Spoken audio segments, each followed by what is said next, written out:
आज 18 जुलाई को supreme court में एक बहुत लंबी हियरिंग हुई जिसके अंदर चीफ जस्टिस ऑफ इंडिया ने दोनों पक्षों को बहुत ही ज़्यादा अच्छे से, बहुत ही ज़्यादा टाइम देते हुए सुना। जो मिस्टर हुड्डा रिप्रेजेंट कर रहे थे सारे के सारे पिटिशनर्स को, जो क्लेम करते हैं कि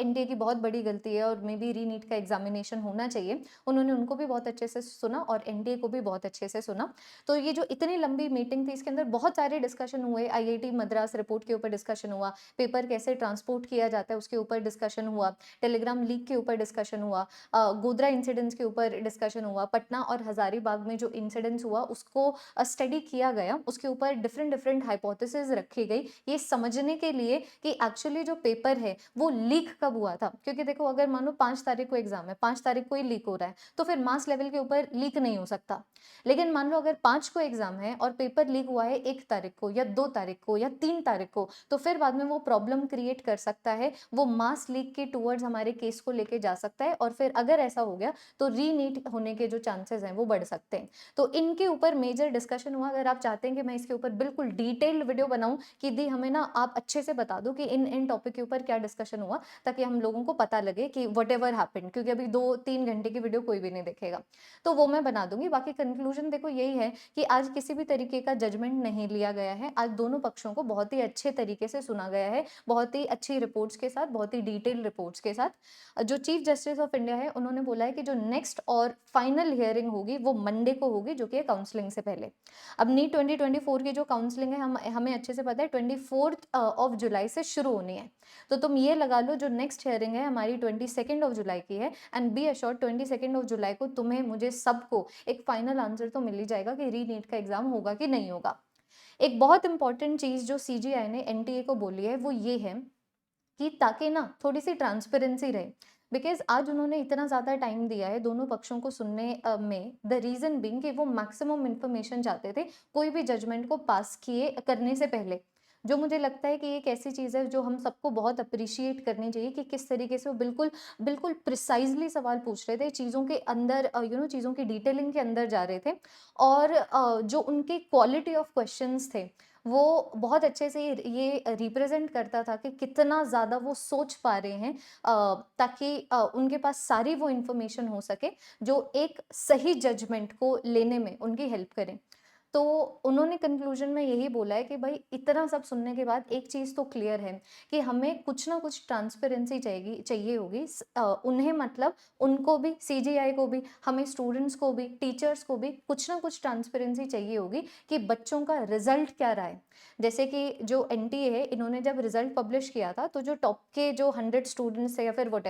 उनका रिजल्ट पब्लिश किया था अपने ऑफिशियल वेबसाइट के ऊपर। लेकिन अब सीजीआई ने एनटीए को बोला है कि हम चाहते हैं कि जितने भी बच्चे क्वालिफाई किए हैं, जितने भी बच्चों ने नीट 2024 का एग्जाम दिया है, उन सब के रिजल्ट को सेंटर वाइज पब्लिश किया जाए, लेकिन ये मेक श्योर करते हुए कि हर बच्चे की जो आइडेंटिटी है वो मास्क्ड रहे। मतलब ऐसा ना हो कि अभी इस तरीके से रिजल्ट पब्लिश कर दिया तो बच्चों को कॉल जा रहे हैं या फिर जो बच्चों की आइडेंटिटी है वो डिस्क्लोज हो गई या नहीं। सीजीआई ने साफ साफ बोला है कि ठीक है, आप इस तरीके से रिजल्ट रिपब्लिश कर दो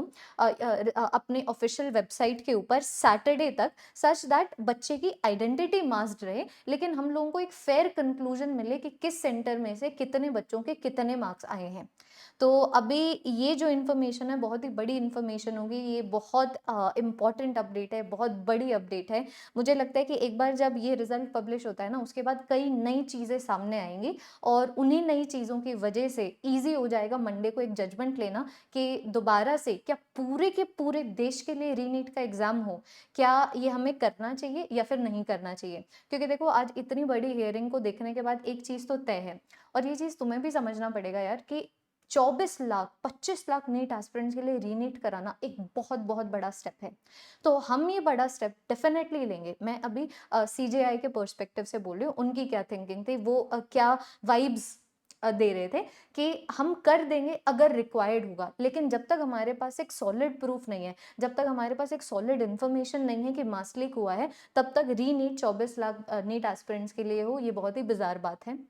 लेकिन अगर ये प्रूव हो जाता है कि 5 मई को अगर पेपर था और पेपर लीक हुआ है, कहीं पे भी पेपर लीक हुआ है, चाहे पटना में पेपर लीक हुआ हो या फिर हजारीबाग में पेपर लीक हुआ हो, कहीं पे भी अगर पेपर लीक हुआ है 3 मई को या 3 मई से पहले, तो मान के हम लोग चल सकते हैं कि जो मास लीक के चांसेस हैं, जो मास लीक के पोटेंशियल डैमेजेस हैं, वो इतने ज़्यादा हैं कि रीनीट का एग्जामिनेशन दोबारा से हो।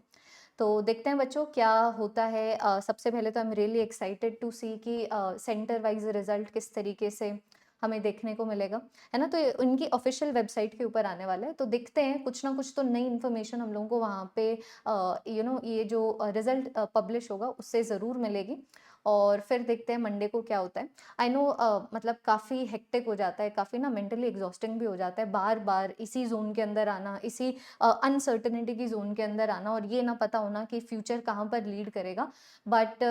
जैसे कि मैंने तुम्हें बताया, आज सीजीआई ने बोल दिया कि काउंसलिंग 24 को शुरू हो रही है, तो मान के चलो कि मंडे को हम लोग कुछ ना कुछ कंक्लूजन के ऊपर डेफिनेटली पहुंच जाएंगे और एक फाइनल सॉलिड आंसर दे देंगे। बाकी तुम लोगों को क्या लगता है बच्चों, रीनीट होगा, रीनीट नहीं होगा, और तुम लोग क्या चाहते हो, रीनीट का एग्जामिनेशन दोबारा से हो नहीं हो? Let me know in the comment section. और अगेन अगर आप चाहते हैं कि मैं आज पूरा का पूरा जो हियरिंग हुआ है, अगर आप उसकी समरी चाहते हैं, तो वो भी आप मुझे कमेंट सेक्शन में बता सकते हो, मैं वो समरी वीडियो बना दूंगी। That is all everyone, thank you so much, have a wonderful day, bye bye.